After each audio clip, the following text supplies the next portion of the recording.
ஈரானை இந்தியாவோடு மோத வைக்க வேண்டும், அல்லது இந்தியாவை ஈரானோடு வம்புக்கிழுக்க வேண்டும், அல்லது இந்தியாவை தாங்கள் உருவாக்குகிற அந்த ரெட் சி பாதுகாப்பு பணிக்குழுவில் அவர்களையும் உள்ளே ஈர்த்து கொண்டாதான் இந்த யுத்தத்தை முடிக்க முடியும், ஆரம்பித்து நடத்த முடியும் என்பது அமெரிக்காவுக்கு தெரியும். நேரடியாகவே இஸ்ரேல் என்ன செஞ்சிருக்கிறாங்கன்னா, ஈரானுடைய முன்னாள் ராணுவ தளபதிக்கு டமாஸ்கஸ்ல வைத்து தாக்குதல் நடத்தியிருக்காங்க. ஏன் ஈரானுக்குள்ள தாக்குதல் நடத்தல, டமாஸ்கஸ்ல வச்சு ஏன் தாக்குதல் நடத்துறாங்கன்னு கேட்டா, டமாஸ்கஸ்ல குறிப்பாக சிரியாவையும் வம்புக்கு இழுக்க வேண்டும்.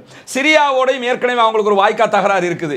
எனவே சிரியாவையும் வம்புக்கு இழுக்கணும்னா சிரியாவுக்குள்ள இருந்த இராணுவ முன்னாள் தளபதிக்கு தாக்குதல் நடத்தி இருக்கிறார்கள், அவர் மரணித்திருக்கிறார். இப்போ சிரியாவையும் வம்புக்கு இழுத்து ஈரானையும் வம்புக்கு இழுத்து இஸ்ரேலோடு சண்டைக்கு வருகிற நேரத்தில் இஸ்ரேலை காப்பாற்றுறதுக்காக நாங்கள் வர்றோம் என்று வந்தால் மட்டும்தான் தற்போது இஸ்ரேலை காப்பாற்ற முடியும். இல்லாத பட்சத்தில் இஸ்ரேல் தோல்வியை மொத்தமாக ஏற்றுக்கொண்டு வெளியேற வேண்டி வரும். இல்லை, ஏன்னா ஹூதிகளை பொறுத்தவரை நாங்கள் தான் தாக்கினோம்னு அதுக்கு எதுக்கு ரெடியாக இருக்கிறாங்க, டூ ஓ டைன்னு இருக்கக்கூடிய ஒரு குரூப் அது.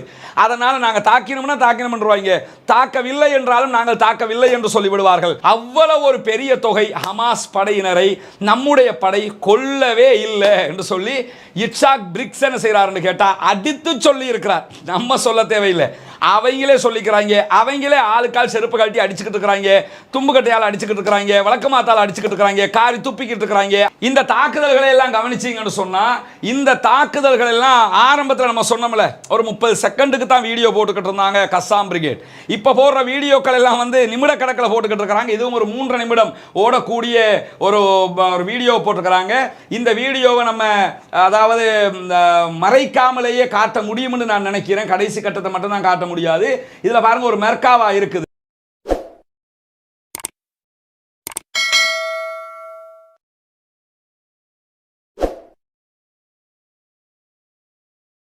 அஸ்ஸலாமு அலைக்கும் வரஹ்மத்துல்லாஹி வபரகாத்துஹு. அன்பிற்கினிய சகோதர சகோதரிகளே, மத்திய கிழக்கிலே தற்போது ஏற்பட்டிருக்கக்கூடிய நிலைகள் தொடர்பாக பல பேரும் பலவிதமான செய்திகளையும் அறிந்திருப்பீர்கள்.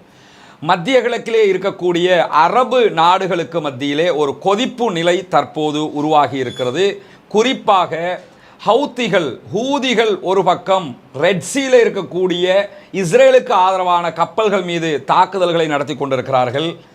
இதே நேரத்தில் ஹூதிகளுக்கு எதிராக அமெரிக்கா தலைமையில் சில நாடுகள் ஒன்றிணைந்து ஒரு கூட்டணியை அமைத்திருக்கிறது.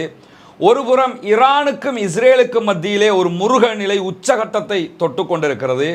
ஏற்கனவே காசாவுக்குள்ள இஸ்ரேலுக்கு எதிரான தாக்குதல்களை ஹமாஸ் உள்ளிட்ட அங்கிருக்கக்கூடிய சுதந்திர போராளிகள் நடத்தி கொண்டிருக்கிறார்கள். இப்படி எந்த பக்கம் திரும்பினாலும் மிடில் ஈஸ்ட் என்பது சர்வதேசத்திலே தற்போது பேசுபொருளாக மாறி இருக்கக்கூடிய இந்த நேரத்தில் காசா மீதான தாக்குதல்கள் 81வது நாளை தாண்டி கொண்டிருக்கும் போது இன்றைக்கு நடந்திருக்கக்கூடிய சம்பவங்கள் மிக முக்கியமான சம்பவங்களாக இருக்கிறது. குறிப்பாக இந்தியா இது தொடர்பாக தற்போது நடக்கிற விவகாரங்களில் என்ன முடிவெடுக்க போகிறது என்பதை சர்வதேசமே பார்த்து கொண்டிருக்கும் போது, இந்தியா சர்வதேசத்துக்கு குறிப்பாக வெஸ்ட்டுக்கு சார்பான ஒரு நிலைப்பாட்டையும் எடுக்காமல் மிடில் ஈஸ்டையும் பகைத்து கொள்ளாத ஒரு நிலைப்பாட்டுக்கு தள்ளப்பட்டிருக்கிறது என்பதை புரிய முடிகிறது.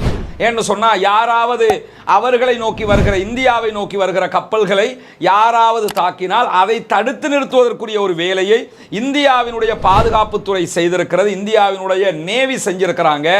அதை மீறி அவங்க நாங்கள் வேறு யார் மீதும் தாக்குதல் நடத்துவோம் என்கிற இடத்திற்கு போகவில்லை. அதற்கான முக்கிய காரணம் என்னன்னு கேட்டால், இந்தியா துல்லியமாக இந்த சம்பவத்திலே மிக தெளிவான சில முடிவுகளை எடுப்பதை நாம் பார்க்க முடிகிறது. ஏன்னா இந்தியாவையும் ஈரானையும் இந்தியாவையும் மிடில் ஈஸ்டையும் மோத விடுகிற ஒரு போங்கு அவர்களுக்கு தெளிவாக தெரிந்திருக்க வாய்ப்பு இருக்கும். அதனால தான் ஈரானோடு அவர்கள் முட்டி மோதாமல் இருக்கிறார்கள். குறிப்பாக ஈரானோடு அவர்களுக்கு மிக நெருக்கமான தொடர்பு இருக்கிறது. நம்ம பல முறை சொல்லி இருக்கிறோம், ஈரானில் இருக்கக்கூடிய ஒரு முக்கியமான போர்ட், முக்கியமான துறைமுகத்தையே அதானி குழுமம் கட்டி கொண்டிருக்கிறார்கள். அதானி குழுமத்துக்குரிய ஒரு பிசினஸ் பகுதியாக அந்த பகுதியை இந்தியா ஏற்படுத்தி கொடுக்கிறது. இப்படி இருக்கிற நேரத்தில் தான் நேற்றைய தினம் ஈரானுடைய இராணுவத்தினுடைய முன்னாள் தளபதிகளில் ஒருவர் சிரியா டமாஸ்கஸில் அவருடைய வீட்டில் இருக்கும்போது 3 இஸ்ரேலிய மிசைல்ஸுகளால் தாக்கப்பட்டு உயிரிழந்திருக்கிறார். இன்றைக்கு அது முக்கியமான சர்ச்சையாக மாறி இருக்கிறது. ஈரான் இப்பொழுது என்ன செய்யும் என்கிற ஒரு கேள்வி இருக்கிறது.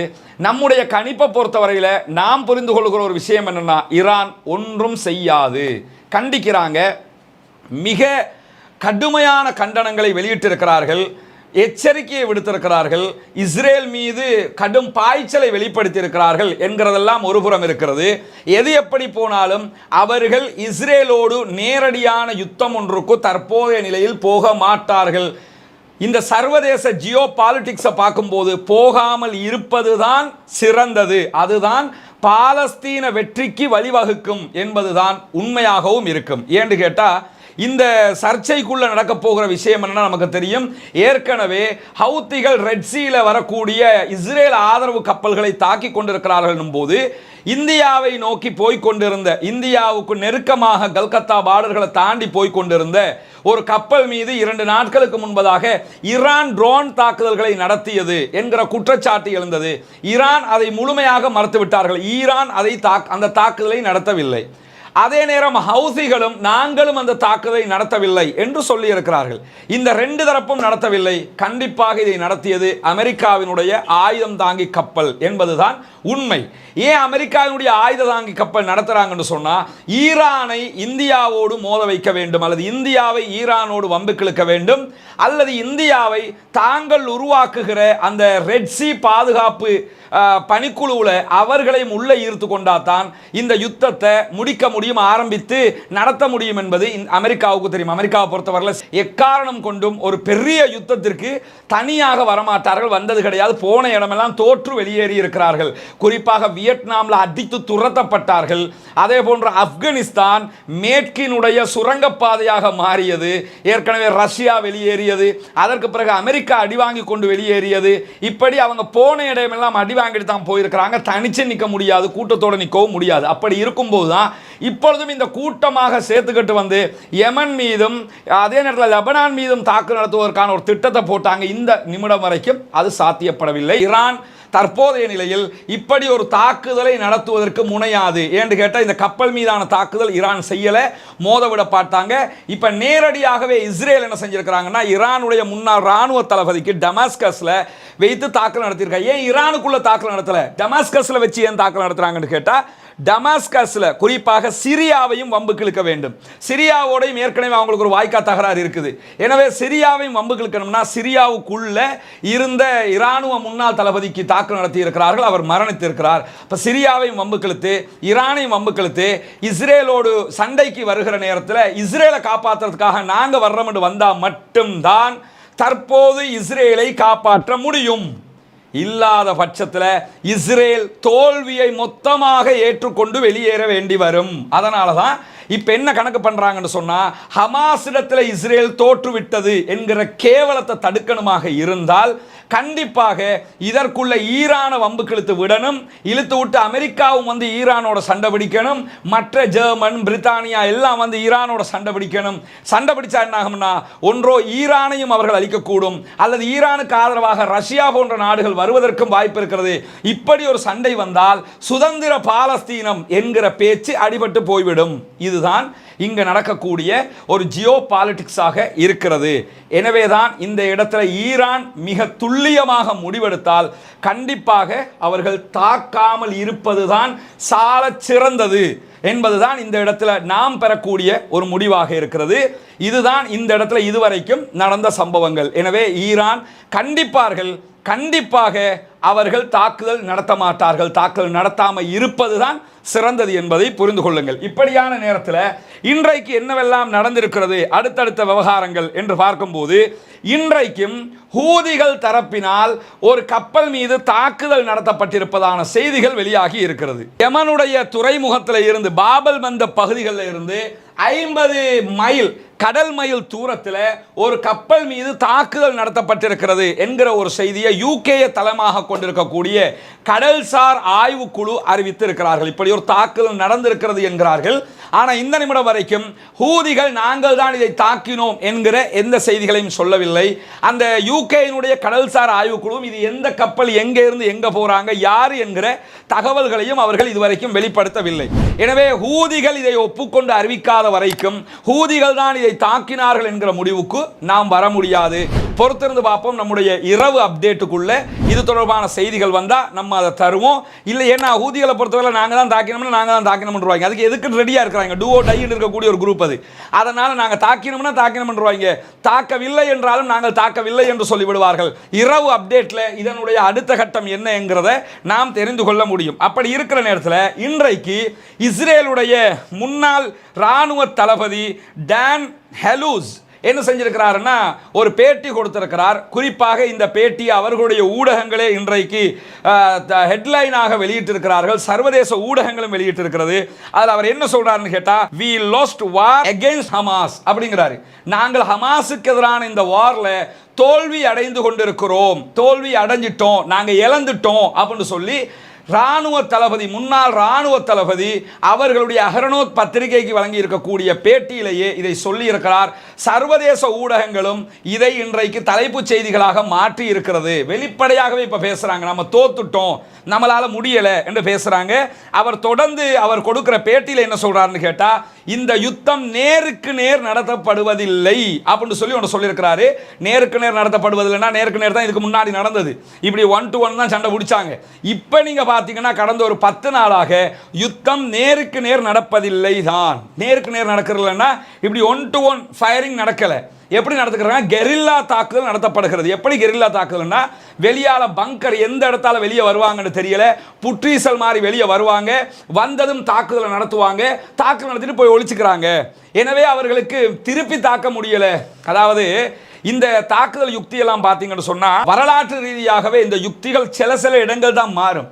ஆனால் வரலாற்று ரீதியாக இந்த யுக்தி தான் கவனிக்கப்படும். உதாரணமாக உஹது போர்க்களத்தை நம்ம எடுத்துக்கிட்டோம்னா, உஹது போர்க்களத்திலே நபிகள் நாயகம் ஸல்லல்லாஹு அலைஹி வஸல்லம் அவர்கள் தங்களுடைய படையினரில் முக்கியமான ஒரு படை பிரிவினரை ஒரு மலை, உஹது மலையினுடைய ஒரு குன்றுக்கு மேலே ஏற்றி வைத்து, மலை குன்றுல ஏற்றி வைத்து, எங்களுக்கு என்ன நடந்தாலும் நீங்கள் கீழே வரக்கூடாது என்று சொல்லுவார்கள். ஏன் அதை சொல்லுவாங்கன்னு கேட்டால், மேலே இருந்து தாக்குறது லேசு, கீழே இருந்து மேலே தாக்குறது கஷ்டம். அந்த காலத்தில் அந்த அம்பு தாக்குதல் தானே, அல்லது நேரடியாக வந்து வாலில் சண்டை பிடிக்கணும், வேற எந்த தாக்குதலும் கிடையாது. அப்போ அம்பு மூலமாக எய்கிறதா இருந்தால் மேலே இருந்து கீழே அடிக்கிறது லேசு, கீழே இருந்து மேலே அடிக்கிறது கஷ்டம். அதனால் நீங்கள் மேலேயே இருந்துக்கிறீங்கன்னு ரசூலுல்லாஹி ஸல்லல்லாஹு அலைஹி வஸல்லம் அவங்க சொல்லுவாங்க. நபிகள் நாயகத்தினுடைய இராணுவ யுக்தியை மீறி அவர்கள் அன்றைக்கு கீழே இறங்கினார்கள். கனிமத்துகள் எடுக்கிறதுக்காக இறங்குவாங்க.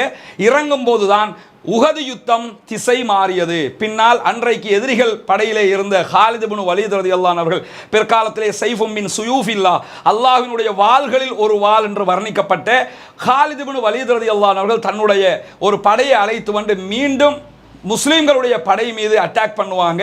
அந்த யுத்தம் முஸ்லிம்களுக்கு மிகப்பெரிய பாதிப்பை உண்டாக்கிய யுத்தமாக மாறியதற்கான காரணம் நபிகள் நாயகத்துடைய யுத்த தந்திரத்தை சஹாபாக்களில் ஒரு படைப்பிரிவு அந்த நேரத்தில் கடைசி வர மேலே நில்லுங்கண்டாங்க, நிற்காம இறங்கினதுனால் ஏற்பட்ட ஒரு விளைவு. இதில் இருந்து ஒரு யுத்த தந்திரத்தை புரிஞ்சுக்கிறணும். நபிகள் நாயகத்துடைய யுத்த தந்திரம் என்பது தனியானது, அதை பற்றி நாம் தனியாக பேச முடியும். ரசூலுல்லாஹ் உலகத்திலேயே தோன்றிய இராணுவ தளபதிகளில் நபிகள் நாயகத்தை மிஞ்சுவதற்கு ஒரு இராணுவ தளபதியை நாம் பார்க்க முடியாது. அந்த அளவுக்கு இராணுவ யுக்திகளை கற்றுக் கொடுத்தவர்கள் நபிகள் நாயகம் ஸல்லல்லாஹு அலைஹி வஸல்லம் அவர்கள். அந்த நபிகள் நாயகம் ஸல்லல்லாஹு அலைஹி வஸல்லம் அவர்கள் உஹது போர்ல பயன்படுத்தி அந்த யுக்தியை பல நாடுகளும் பல ஓர்களையும் பலவிதமாக பயன்படுத்துவார்கள். மேலே இருந்து கீழே, பங்கர்ல இருந்து வெளியே, இந்த கெரில்லா மெத்தேடே வந்து இங்க இருந்து தான் உருப்பெறுகிறது என்பதை நாம் புரிந்து கொள்ள வேண்டும். ஒருவரை நாம் தாக்கும் போது அவரால் மீண்டும் நம்மை தாக்க முடியாமல் இருக்கிற இந்த கெரில்லா தாக்குதல் மெத்தேட் இங்க இருந்து தான் ஆரம்பிக்கும். அதிலும் குறிப்பாக பங்கருக்குள்ள ஹமாஸ் படை இருந்து கொண்டு என்ன செய்யறாங்கன்னா, திடீர்னு வருவாங்க, அட்டாக் பண்றாங்க, திடீர்னு போய் ஒளிஞ்சுக்கிறாங்க. எனவே எங்க மக்கள் செத்து போறாங்க, எங்களுடைய ராணுவம் செத்து போயிருது, அவங்களுக்கு நாங்க திருப்பி அட்டாக் பண்றதுக்கு அவங்க அங்க இருப்பதில்லை என்று சொல்லி புலம்பிக் கொண்டிருக்கிறார் இஸ்ரேலுடைய முன்னாள் ராணுவ தளபதி. அஹ்ரோனோத் பத்திரிகையில் இந்த செய்தியை அவர் சொல்லி இருக்கிறார். அது மட்டும் இல்லாமல் என்ன சொல்றாருன்னு கேட்டா, ஹமாஸ் படையினரை 8000 பேரை கொன்றுவிட்டதாக இஸ்ரேல் படை சொல்லி இருக்கிறது, இது உண்மையா என்று அவரிடத்தில் கேட்கும்போது, இட்சாக் பிரிக்ஸ் என்கிற இஸ்ரேலிய படையினுடைய முக்கிய தளபதியில் ஒருவர் சொல்லுகிறார், இல்லை, 8000 பேர் என்கிற ஹமாஸை கொன்றதாக சொல்லப்படக்கூடிய எண்ணிக்கை மிக மிக பிரம்மாண்டமானது. அப்படி ஒரு சம்பவம் நடக்கவில்லை. பொய்யை கட்டமைத்து மக்களை நம்ப வைக்க பார்க்கிறார்கள். அவ்வளவு ஒரு பெரிய தொகை ஹமாஸ் படையினரை நம்முடைய படை கொல்லவே இல்லை என்று சொல்லி இட்சாக் பிரிக்ஸ் என்ன செய்கிறாருன்னு கேட்டால் அடித்து சொல்லி இருக்கிறார். நம்ம சொல்ல தேவையில்லை, அவங்களே சொல்லிக்கிறாங்க. அவங்களே ஆளுக்கால் செருப்பு கழட்டி அடிச்சுக்கிட்டு இருக்கிறாங்க, தும்பு கட்டையால் அடிச்சுக்கிட்டு இருக்கிறாங்க, வழக்கமாத்தால் அடிச்சுக்கிட்டு இருக்கிறாங்க, காரி துப்பிக்கிட்டு இருக்கிறாங்க, அசிங்கப்பட்டுக்கிட்டு இருக்கிறாங்க. அது அவர்களுக்கு பழக்கப்பட்ட ஒன்று. துப்பினா தொடச்சிக்கிட்டு போய்கிட்டே இருப்பாங்கன்னு வச்சுக்கிறீங்களேன். அப்படி ஒரு கூட்டம் அவ்வளவு கேவலப்பட்டு கொண்டு இருக்கிறது. இட்சாக் பிரிக்ஸ் என்கிற அவர்களுடைய ராணுவ தளபதிகளில் முக்கியமான ஒருவர் சொல்லுகிறார், நாங்கள் இந்த யுத்தத்தில் ஹமாஸை கொன்றதாக பெரும் ஒரு எண்ணிக்கையை சொல்வது மிகைப்படுத்தப்பட்டது. ஒரு சிறு குழுவை தான் அழிக்க முடிந்திருக்கிறது அப்படின்னு சொல்லி இருக்கிறாரு. ஒரு வாதத்துக்கு ஏற்கனவே அவங்க சொன்ன மாதிரி 8000 பேரை கொண்டிருந்தா கூட ஹமாஸில் இன்னும் 32,000 பேர் அப்படியே இருக்கிறார்கள்.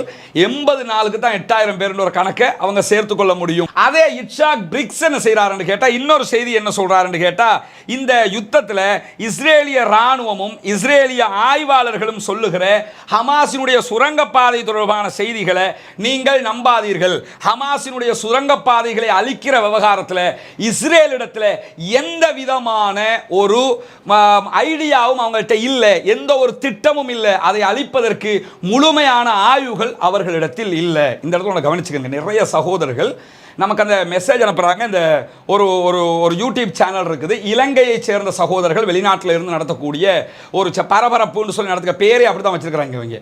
இவங்களை பொறுத்தவரையில் என்னென்னு கேட்டால், அந்த பெரிய ராணுவ ஜெனரல் மாதிரி உட்கார்ந்துக்கிட்டு என்ன செய்வான்னு கேட்டால் கருத்து சொல்லிக்கிட்டு இருக்கிறாங்க. இவங்களும் அந்த தம்பி பொக்கிஷம் மாதிரி ஒரு குரூப் தான். எதை சொல்கிறோம்ன்றே தெரியாமல் அப்படி நடந்து விட்டது, இப்படி நடந்து விட்டது, அத்தனை ஆயிரம் பேர் அவன் சொல்கிறத அப்படியே வாந்தி எடுப்பாங்க. அதாவது இஸ்ரேல்காரன் எதை சொல்கிறானோ, இஸ்ரேலி டைம்ஸை பார்க்குறது, மற்றதை பார்க்குறது, அப்படியே வாந்தி எடுத்து கொண்டிருக்கிறார்கள். நிறைய இனவாதத்தை பரப்புகிற விதமாக முழுவதுமாக பச்சை பொய்களை கட்டமைத்து கொண்டிருக்கிறார்கள். எப்படி நீங்கள் தம்பியை புறக்கணிச்சோமோ அதே மாதிரி இது மாதிரி ஆட்களையும் மொத்தமாக நம்ம புறக்கணிக்க வேண்டியிருக்கிறது. அப்படி புறக்கணிக்கும் போது அவர்களுக்கு பாடம் படிப்பார்கள். அதையும் புரிஞ்சுக்கிறீங்க. இன்னைக்கு தமிழ் பிபிசி பாடம் படிச்சுக்கிட்டு இருக்கிறானா இல்லையா? கடந்த காலத்தில் அவங்களுக்கு கிடைச்ச ஹைப் இப்போ கிடைக்காம இருக்குது. ஏன்னா மொத்தமாக தெரியுது, உண்மை என்று நம்பிக்கொண்டு நம்முடைய சகோதரர்கள் முஸ்லீம்களும் தமிழ் சகோதரர்களும் தமிழ் பேசுகிற மக்களும் அவங்க போடுறத உண்மைன்னு நம்பிக்கிட்டு பார்க்க போகிறோம். அதனால் அவங்க என்ன செய்கிறாங்கன்னா பொய்யை விற்பனை செய்து கொண்டிருக்கிறார்கள். எனவே இப்படியானவர்களை நாம் புறக்கணித்து விடுவதுதான் சால சிறந்தது. ஏன்னா ஒவ்வொரு நாளும் பேரை என்னென்ன பரபரப்புக்காக செய்தி போடுறது, பரபரப்புக்காக செய்தியை வெளியிட்டுக்கிட்டு இருக்கிறது.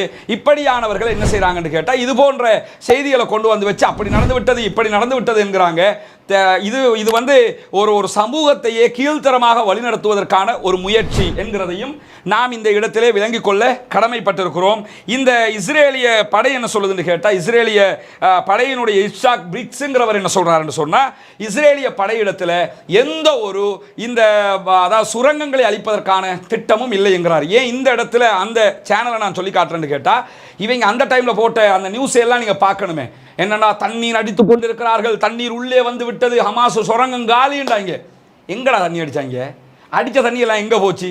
தண்ணி அடிக்க போகிறோம்னாங்களே. தண்ணி அவங்க காசாவுக்குள்ளே உட்காந்து தண்ணி அடிச்சுக்கிட்டு வேணும்டா இருக்கலாம். சுரங்கத்துக்குள்ளே தண்ணி அடித்தாங்களா? அதை நீங்கள் பார்க்கணும். வந்து தண்ணி அடிச்சுக்கிட்டு தண்ணி அடித்த மாதிரி சுற்றிக்கிட்டு இருக்கிறாங்க. அது உண்மை. என்னன்னா, அவன் சொல்லி முடிய அதுக்கு மெருகூட்டி பில்டப் கொடுக்கறது. இருக்கிறத சொன்னால் போதும் என்று இருந்தாலே அது ஊடகத்தினுடைய ஒரு பணியாக ஆகிரும். சில நேரங்களில் எல்லோருக்கும் தவறு வரும். உண்மைன்னு நினச்சிக்கிட்டு ஒரு தவறுதான ஒரு செய்தியை யாரும் சொல்லக்கூடும். அப்படி ஒரு சில நேரங்களில் நடக்கிறதுங்கிறது வேறு. மொத்தமாகவே நடக்குதுன்னா இவர்கள் திட்டமிட்டு செய்கிறார்கள் என்பதைத்தான் நாம் அறிந்து கொள்ள வேண்டும். எனவே இட்சாக் பிரிக்ஸினுடைய தகவல் படி ஹமாஸினுடைய சுரங்கங்கள் ரொம்ப ஸ்ட்ராங்காக இருக்கிறது என்பதையும் நாம் புரிந்து கொள்ள முடிகிற அதே நேரத்தில் அப்பாச் ஹெலிகாப்டர்ஸ் எங்களுக்கு வேணும் என்று சொல்லி, அதாவது இஸ்ரேல் சார்பாக யுஎஸ் இடத்துல கோரிக்கை விடுத்திருந்தாங்க. அமெரிக்கா இஸ்ரேலுக்கு அப்பாச் ஹெலிகாப்டர்களை நாங்கள் தர முடியாது என்று சொல்லி மறுத்திருப்பதான செய்தியும் இன்றைக்கு வெளியாகி இருக்கிறது. அதே போன்று அமெரிக்கா என்ன செய்கிறாங்கன்னு கேட்டால், இன்றைக்கு ஈராக்கில் இருக்கக்கூடிய 3 தளங்களை நோக்கி 3 பகுதிகளை நோக்கி ட்ரோன் அட்டாக் பண்ணி இருக்கிறாங்க. காரணம் என்ன?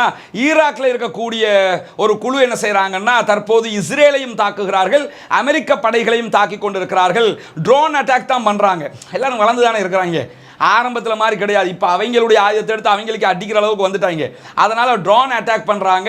இந்த ட்ரோன் அட்டாக்ல அந்த ஈராக்கில் இருக்கக்கூடிய அந்த மூமெண்ட் தரப்பில் எத்தனை பேர் மௌத்தா போயிருக்கிறாங்கிற செய்திகள் இன்னும் வெளிவந்தில்லை.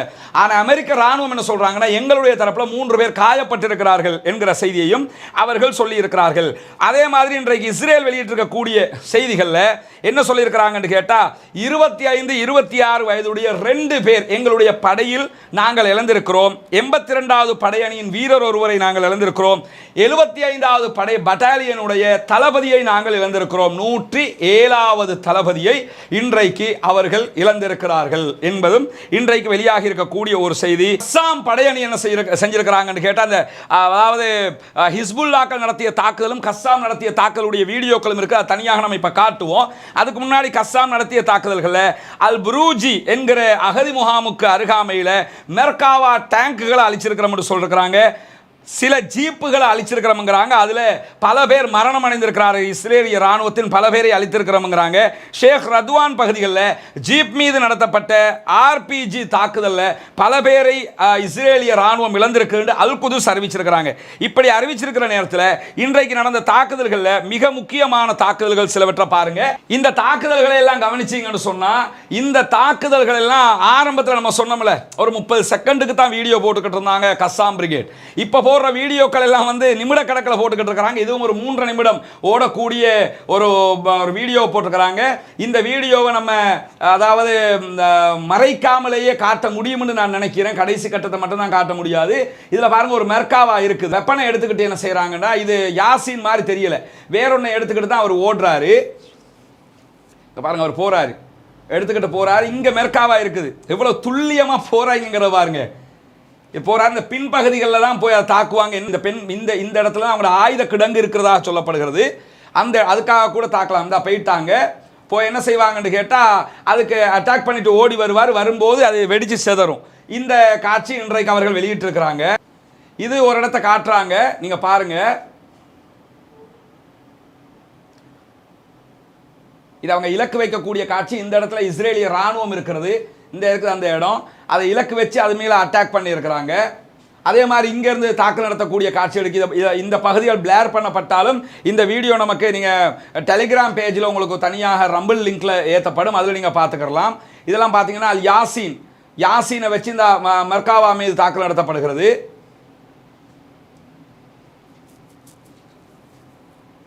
எல்லாமே இன்னைக்கு வந்து பொரியல் தான். ஏற்கனவே சொன்னாங்களா, முட்டையை பொறிக்க முடியாதான் அவங்கள பொறிக்க முடியும்னு. அதை பொறிச்சுக்கிட்டு இருக்கிறாங்கிறத நீங்கள் புரியலாம். இந்த பாருங்க, இதெல்லாம் அவங்க இருக்கக்கூடிய பகுதிகளில் இந்த எந்த பகுதின்னு சொல்லி வட்டம் போட்டு காட்டுறாங்க பாருங்க. இந்த இடத்துல 2 பேர் இருக்கிறாங்கிறத காட்டுறாங்க. யாசின் மூலமாகத்தான் தாக்குதல் நடத்தப்படுகிறது. அதுக்குரிய காட்சிகளையும் அவங்க வெளியிட்டிருக்கிறாங்க. இந்த இடத்துல நீங்கள் பார்க்கலாம், ஒரு பில்டிங்கையே அவங்க அடிக்கிறாங்க. அதை ரிப்பீட்டும் காட்டுவாங்க, அது எப்படி நடக்குதுன்னு சொல்லி.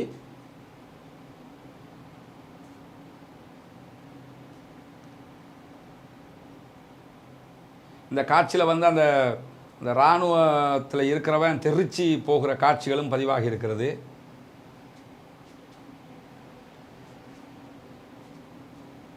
இது என்னன்னா, இன்னைக்கு அவங்க கைப்பற்றி இருக்கக்கூடிய ஆயுதங்கள், இது இஸ்ரேலிய ராணுவத்தினுடைய ஆயுதங்கள். அதை கைப்பற்றி இருக்கிறாங்க ஹமாஸ். அந்த காட்சிகளையும் அவங்க வெளியிட்டிருக்கிறாங்க. அதை நீங்க பார்க்கலாம். இந்த இருக்கிற அவங்க காட்டுறாங்க எத்தனை ஆயுதங்கள், இவ்வளவு ஆயுதங்கள், அவங்க எப்படியான ஒரு ஆயுதத்தை கைப்பற்றிருக்காங்க. இது பிளேர் பண்ணப்பட்டிருக்கும், உங்களுக்கு அதில் தனியாக பார்க்கலாம்.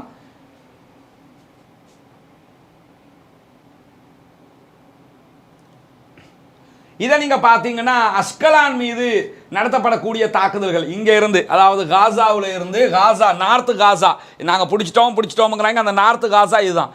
நார்த் காசாவில் இருந்து அஸ்கலான் மீது நடத்தப்படக்கூடிய தாக்குதல்களில் வீடியோக்கள் தான் வெளியாகி இருக்கிறது. அந்த வீடியோக்கள் நீங்கள் பார்க்கலாம். இது இந்த பகுதி அஸ்கலான், இது அந்த அவங்க கட்டியிருக்கக்கூடிய சிவர். அடுத்த பகுதி காசா, இந்த பகுதி வந்து இஸ்ரேல் என்று வச்சிருக்கிறாங்க, ஆக்கிரமிப்பு இஸ்ரேல். அதில் நார்த் காசாவில் இருந்து ஏவுகணை தாக்குதல்கள் நடத்தப்படுகிற காட்சி அது. இதிலேயும் அந்த காட்சிகள் பதிவாகி இருக்கிறது நீங்கள் பார்க்கலாம். நார்த்து காசாவில் இருந்து இந்த தாக்குதல் நடத்தப்படுகிறது. அஸ்கலான் நோக்கி நடத்தப்படக்கூடிய தாக்குதலுடைய காட்சிகள் தான் இங்கே வெளியாகி இருக்கிறது. இது ஒரு மொபைல் ஷாட் ஒன்று வெளியாகி இருக்கிறாங்க. இது இன்றைக்கு அல் குதுஸ் படையணி வெளியிட்டிருக்கக்கூடிய வீடியோ. இது அந்த அவங்க வளமையாக நடத்தக்கூடிய தாக்குதல். ஒரு நீண்ட ஒரு 2.5 நிமிஷம் ஓடக்கூடிய ஒரு வீடியோ, 3 நிமிடங்கள் ஓடக்கூடிய ஒரு வீடியோ. அந்த வீடியோவில் அவங்க நடத்தக்கூடிய தாக்குதலுடைய காட்சிகள் தான் முழுமையாக வெளியிடப்பட்டிருக்கிறது. பலவிதமான தாக்குதல்களை மிக தத்ரூபமாக அவர்கள் நடத்தி இருக்கிறார்கள். அந்த காட்சிகள் தான் இது. இதில் நம்ம அந்த பகுதிகள் மறைக்கப்பட்டிருந்தாலும் உங்களுக்கு என்ன செய்யலாம் என்று கேட்டால் நம்முடைய டெலிகிராம் சேனலில் தனியாக பார்க்கலாம். அதே நேரம் நியூயார்க்கில் என்ன நடந்திருக்குது என்று சொல்லி பார்த்தோம்னா, நியூயார்க்கில் நேற்றைய தினம் கிறிஸ்மஸ் கொண்டாடுவதை நிறுத்திவிட்டு பாலஸ்தீன மக்களுக்காக பொதுமக்கள் ரோட்டிலே இறங்கி ஆர்ப்பாட்டத்தில் ஈடுபட்டிருக்கிறார்கள். கிறிஸ்மஸினுடைய நிகழ்வுகளை ஆர்ப்பாட்டத்தில் அவர்கள் பிரதிபலித்திருக்கிறார்கள். நமக்கெல்லாம் தெரியும், பெத்லஹேம் கிறிஸ்தவர்களால் மிக முக்கியமாக பண்பாட்டு ரீதியாகவும் கலாச்சார ரீதியாகவும் மத ரீதியாகவும் மதிக்கப்படக்கூடிய ஒரு பகுதி. இந்த வீடியோவை இன்றைக்கு அல் ஜசீரா வெளியிட்டிருக்கிறாங்க. அந்த வீடியோவில் நீங்கள் பார்க்கலாம். அதாவது குழந்தை ஒன்று ஒரு பெண்மணி வச்சிருக்கிற மாதிரி, அதாவது ஒரு சிலை மாதிரி ஒன்றை செஞ்சு ஆர்ப்பாட்டத்தில் அவங்க அதை எடுத்துக்கிட்டு வந்திருக்கக்கூடிய காட்சிகள் தான் இதில் பதிவாகி இருக்கிறது. அவர்களுடைய நம்பிக்கை பிரகாரம் அவர்கள் அதை நம்புகிறார்கள். அந்த அடிப்படையிலேயே இந்த ஆர்ப்பாட்டத்துக்கு அங்கே இருக்கக்கூடிய கிறிஸ்தவ மக்கள் வந்திருக்கிறார்கள். ஃப்ரீ பாலஸ்தீன் கோரிக்கையை விடுக்கிறார்கள். பாலஸ்தீன கொடிகளை ஏந்திருக்கிறார்கள். ஒரு பெண் குழந்தையை வச்சுக்கிட்டு இருக்கிற மாதிரியான ஒரு காட்சி அதில் உருவகப்படுத்தப்பட்டிருக்கிறது. பெத்லஹேம்ல என்ன செஞ்சிருக்கிறாங்கன்னு கேட்டா, குழந்தைங்கிற மாதிரியான ஒரு உருவத்தை செய்து ஒரு என்குபேட்டர் ஒன்றில் குழந்தைகளை வைக்கக்கூடிய சுவாசத்திற்காக வைக்கக்கூடிய அந்த மெஷினுக்குள்ள ஒரு குழந்தையை வச்சு இப்படியான ஒரு நிலைதான் தற்போது இருக்கிறது என்று சொல்லி இந்த கிறிஸ்தவ மக்களுக்கும் அங்கு நடக்கக்கூடிய அநியாயங்களை அவர்கள் வெளிப்படுத்தி கொண்டிருக்கிறார்கள். இவ்வளவு அநியாயங்கள் அங்கே நடைபெற்றுக் கொண்டிருக்கிறது. சகோதரர்கள் புரிந்து கொள்ளுங்கள், பாலஸ்தீனத்தில் முஸ்லிம்கள் மாத்திரம் கொல்லப்படவில்லை, முஸ்லிம்களுக்காக மாத்திரம் இந்த போர் நடத்தப்படவும் இல்லை. அங்கே இருக்கக்கூடிய கிறிஸ்தவ மக்களும் அவர்களுடைய ஆலயங்களும், பல 100 ஆலயங்கள் அழிக்கப்பட்டிருக்கிறது. பல நூற்றுக்கணக்கான மக்கள் அங்கே மரணித்திருக்கிறார்கள், கொல்லப்பட்டிருக்கிறார்கள். குறிப்பாக அங்கே இருக்கக்கூடிய கிறிஸ்தவ மக்களை கொலை செய்வதற்கு கிறிஸ்தவர்களை பெரும்பான்மையாக கொண்ட அமெரிக்கா உள்ளிட்ட நாடுகளே அங்கே இருக்கக்கூடிய யூத ஜியோனிஸ்டுகளுக்கு உதவி கொண்டிருக்கிறார்கள் என்பதுதான் யதார்த்தமாக இருக்கிறது. இன்றைய தினம் இஸ்ரேலுக்குள்ளேயும் ஒரு பாரிய ஆர்ப்பாட்டம் நடைபெற்றிருக்கிறது. இஸ்ரேல் எங்களை பாதுகாக்க தவறிவிட்டது என்று சொல்லி அங்கிருக்கக்கூடிய பொதுமக்கள் தினம்தோறும் ஒவ்வொரு விதமான ஆர்ப்பாட்டங்கள் நடத்திக்கிட்டு இருக்கிறாங்க. பொறுத்திருந்து பார்ப்போம். சுதந்திர பாலஸ்தீனத்திற்கான விடிவை நோக்கி நகர்ந்து கொண்டிருக்கிறோம் என்பது தெரிகிறது. அல்லாஹ் அந்த மக்களுக்கு விடிவை கொடுக்க வேண்டும், சுதந்திரத்தை கொடுக்க வேண்டும். அதற்காக நாம் பிரார்த்திப்போம்.